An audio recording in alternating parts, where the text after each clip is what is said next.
તો આજે આપણે ધોરણ 9 નો બીજું પ્રકરણ જોવાનું છે, ચોરી અને પ્રાયશ્ચિત. એના લેખક છે ગાંધીજી. તેમનો જન્મ 2/10/1869 અને અવસાન 10/31/1948 માં એમનું અવસાન થયું હતું. તો આપણે પાઠ જોઈશું, ચોરી અને પ્રાયશ્ચિત. બાપુ રાષ્ટ્રપિતા મહાત્મા મોહનદાસ કરમચંદ ગાંધી. બાપુ એ રાષ્ટ્રપિતા તરીકે ઓળખાતા હતા. મોહનદાસ કરમચંદ ગાંધી તેમનું મૂળ નામ હતું. ગાંધીજીનો જન્મ પોરબંદરમાં થયો હતો અને રાજકોટ ઇંગ્લેન્ડમાં તેઓ અભ્યાસ કરવા માટે ગયા હતા. પોરબંદર રાજ્યના દિવાન હતા. માતાનું નામ પુતળીબાઈ હતું અને પોરબંદર પુતળીબાઈ હતું. તેમને દક્ષિણ આફ્રિકામાં હિન્દુઓના હકો માટે અને ભારતમાં આઝાદીનું સત્યાગ્રહનો ઇતિહાસ, આરોગ્યની ચાવી, અનાસક્તિ યોગ, હિન્દી સ્વરાજ, સૂર્યોદય અને મંગળ પ્રભાત જેવા તેમને નોંધપાત્ર એવા પુસ્તકો પણ લખેલા છે. તો આજે આપણને થોડો પાઠ ગાંધીજી વિશે પણ આપણને જોઈશું અને તેનું નામ છે ચોરી અને પ્રાયશ્ચિત. તો એમાં પણ આપણે થોડું જોઈએ તો કે ગાંધીજીનો એક પ્રસંગ લેવાયેલો છે. તે પ્રસંગમાં આપણને જોઈએ તો ગાંધીજીની નિર્ભયતા, પ્રાયશ્ચિત કરવાની પ્રામાણિકતા દ્યોતક છે. પોતાના માતેહારી ભાઈને દેવું થયું હોવાથી તેમના કળામાંથી સોનું ચોરવાની વાત આલેખી છે. આ ચોરી કર્યા બાદ ગાંધીજીએ પ્રાયશ્ચિત થાય છે, પશ્ચાતાપ થાય છે. તેઓ પિતાજી આગળ ચિઠ્ઠી લખી અને પોતે નિખાલસતા કબૂલાત અનુભવે છે. તો આપણે આ પાઠમાં પણ જોઈએ તો કે ગાંધીજી વિશે.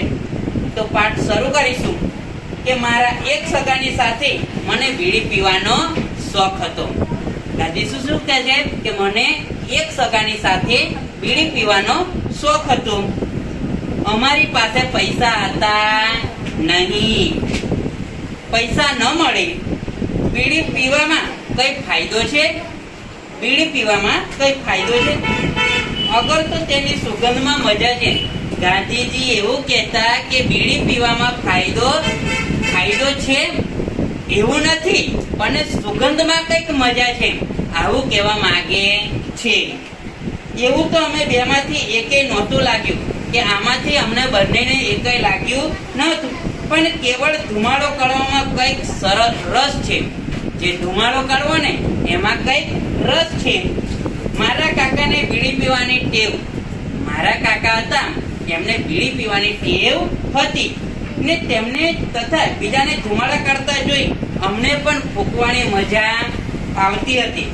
મતલબ કે ફૂંકવાની ઈચ્છા થઈ. જ્યારે બીજા પીતા એ જોઈને અમને ધુમાડા કાઢવાની કાં તો બીડી પીવાની ઈચ્છા થઈ. પૈસા તો ગાંઠે ન મળે. ગાંઠેનો મતલબ થાય છે પૈસા તો પાસે ન મળે. એટલે કાકા બીડીના ઠૂંઠા ફેંકી દે તે અમે ચોરવાનું શરૂ કર્યું. કાકા બીડીના ઠૂંઠા ફેંકી દે એનો મતલબ થાય છે કે પીધેલી બીડીના નાના ટુકડા. પીધેલી બીડીના નાના ટુકડા આ ચોરવાનું અમે નક્કી કર્યું. પણ ઠૂંઠા કઈ હર વખતે મળી શકે? ઠૂંઠા તે કઈ હર વખતે મળી શકે? હર વખતેનો મતલબ થાય છે કે દરરોજ ઠૂંઠા શું મળી શકે? ઠૂંઠા એટલે કે બીડીના નાના ટુકડા શું મળી શકે? અને તેમાંથી બહુ ધુમાડો પણ નીકળે નહીં. તેમાંથી કોઈ બહુ ધુમાડો નીકળે નહીં. એટલે ચાકરની ગાંઠે 2-4 ઢોકળા હોય તેમાંથી વચ્ચે એકાદ ચોરવાની ટેવ પાડી. ઢોકળાનો મતલબ થાય છે કે જૂના ચલણના સિક્કા. ઢોકળાનો મતલબ થાય છે જૂના ચલણના સિક્કા. અને ચોરી કરવી મતલબ કે ચાકરની ગાંઠે જે તેમની ઘરે નોકર જે રહેતા હતા એ નોકરની પાસેથી 1-2 રૂપિયો ચોરવાની એમને વાત કરી અને પછી તે એકાદ ચોરવાની વાત કરી. ખરીદતા થયા એમ બીડી તેઓ ખરીદે છે, પણ તેમને સંઘરવી ક્યાં? મતલબ કે એ બીડી ખરીદી તો ખરી, પણ એ બીડીને રાખવી ક્યાં? સંઘરવીનો મતલબ થાય છે રાખવી ક્યાં, આ વિચારે છે. સવાલ થઈ પડ્યો, વડીલોના દેખતા તો બીડી પીવાય નહીં. જો વડીલો હોય તો વડીલોના દેખતા બીડી પીવાય નહીં, તો બીડી પીવાય જ નહીં, તો પીવાય નહીં એ ખબર હતી. જેમ તેમ કરી 2-4 દોકડા ચોરીને થોડા અઠવાડિયા ચલાવ્યું. દરમિયાન સાંભળ્યું કે જાતના છોડ, તેનું નામ તો ભૂલી ગયા છે.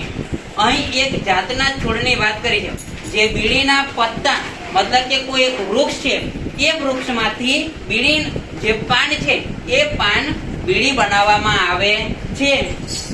થાય છે તેની ડાળખી બીડીની જેમ સળગે છે.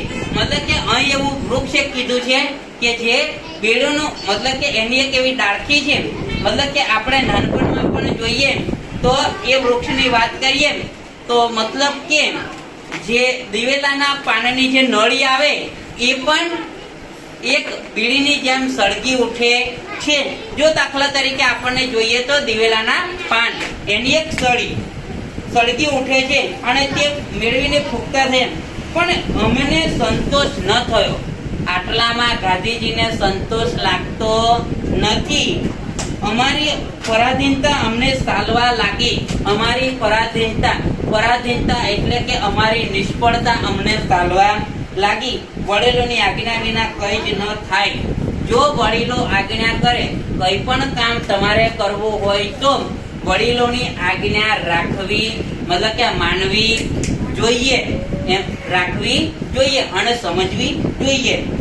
તો વડીલોની આજ્ઞા અમને થાય છે, દુઃખ થઈ પડ્યું, અમને કંટાળ્યા, અમને આપઘાત કરવાનો નિશ્ચય કર્યો કે આ શું બીડી પીવું, આ તે બધું કરવું. આમાં અમે નિશ્ચય કર્યો, વિચાર કર્યો અને એમાં કંટાળો પણ અમને ચડવા લાગ્યો કે હવે આપઘાત કરવો એવું લાગવા માંડ્યું. પણ આપઘાત કઈ રીતે કરવો વિચારે છે કે આપઘાત કઈ રીતે કરવો? ઝેર કોણ આપે? અમે સાંભળ્યું કે ધતુરાના ડોળવા બી ખાઈએ તો મૃત્યુ નિપજે મતલબ કે મૃત્યુ આવે. ધતુરાના ડેડવા મતલબ કે તેના ધતુરાની અંદર આવેલા બી આ ખાવાથી જો મૃત્યુ આવે તો અમે વગડામાં જઈ તે મેળવી આવ્યા. સંધ્યાનો સમય હતો. સંધ્યા મતલબ કે સાંજનો સમય હતો.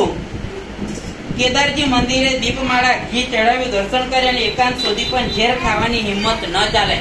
ઝેર ખાવાની અમે મંદિરે ગયા, પૂજા કરી, આરતી કરી, પણ જે અમે મતલબ કે બિલ આયા હતા, ધતુરાના જે બિલ આયા હતા એ ખાવાનો અમને વિચાર આવે નહીં, હિંમત ન ચાલી. પરંતુ મૃત્યુ ન થાય તે મરીને શું લાભ? જો ખાધા પછી મૃત્યુ ન થાય તો મરીને શું લાભ? પરાધીનતા ન ભોગવી છૂટ્યું, છતાં 2-4 બી ખાધા, તો પણ 2-4 બી ખાય છે. બીજા ખાવાની હિંમત ન ચાલી. મોતથી ડર્યા અને રામજીને મંદિરે દર્શન કરી શાંત થયું. આપઘાતની વાત ભૂલી જવી એવો ઠરાવ કર્યો કે હવે આપઘાતની વાત ભૂલી જવી, આવો તે વિચાર કરે છે. હું સમજ્યો કે આપઘાતનો વિચાર કરવો સહેલો નથી. આપઘાત મતલબ કે મૃત્યુ પામવું એ સહેલો નથી. આપઘાત કરવો સહેલો નથી. આથી જ્યારે આપઘાત કરવાની ધમકી આપે ત્યારે તેની મારા પર બહુ ઓછી અસર થાય છે અથવા મુદ્દલ થતી જ નથી કે હું ચાલે. આ આપઘાત વિચારોનું પરિણામ આવ્યું કે બીડી ચોરીને પીવાની તેમ નોકરના દોકડા ચોરવાની અને ફૂંકવાની ટેવ એ અમે મતલબ કે નોકરના દોકડા ચોરવાની, બીડી ફૂંકવાની, બરાબર, આ બધું જ અમે ભૂલી ગયા. ટેવ ભૂલાઈ જ ગઈ. મોટાપણે બીડી પીવાની ઈચ્છા મને કદી ન થઈ. હું મોટો થયો એટલે મને બીડી પીવાની ઈચ્છા થઈ નહીં. એ ગંદી છે. એવી ટેવ પાડવી આ ગંદી છે, હાનિકારક છે, બરાબર. બીડી આટલો જબરજસ્ત શોખ દુનિયામાં કેમ છે કે બધા લોકોને બીડી પીવી એ આટલો જબરજસ્ત શોખ બધાને કેમ છે?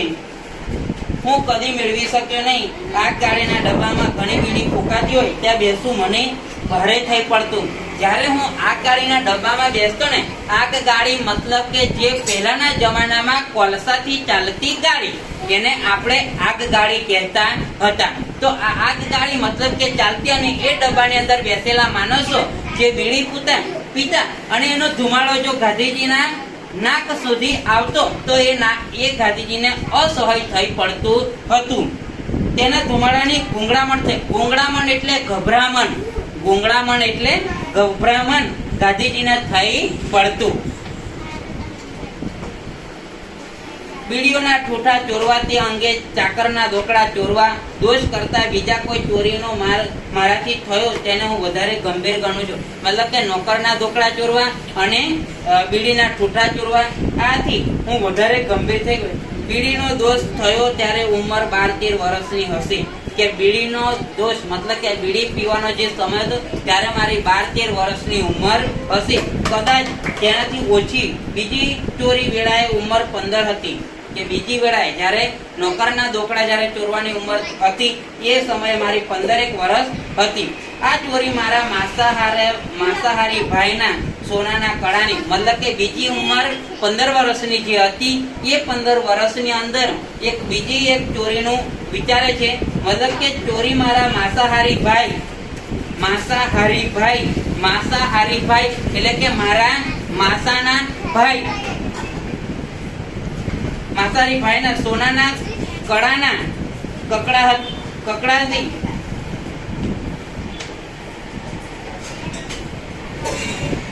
કકડાની હતી. તેમને નાનું સરખું એટલે કે 25 રૂપિયાનું કરજ હતું. 25 રૂપિયાનું કરજ એટલે કે દેવું.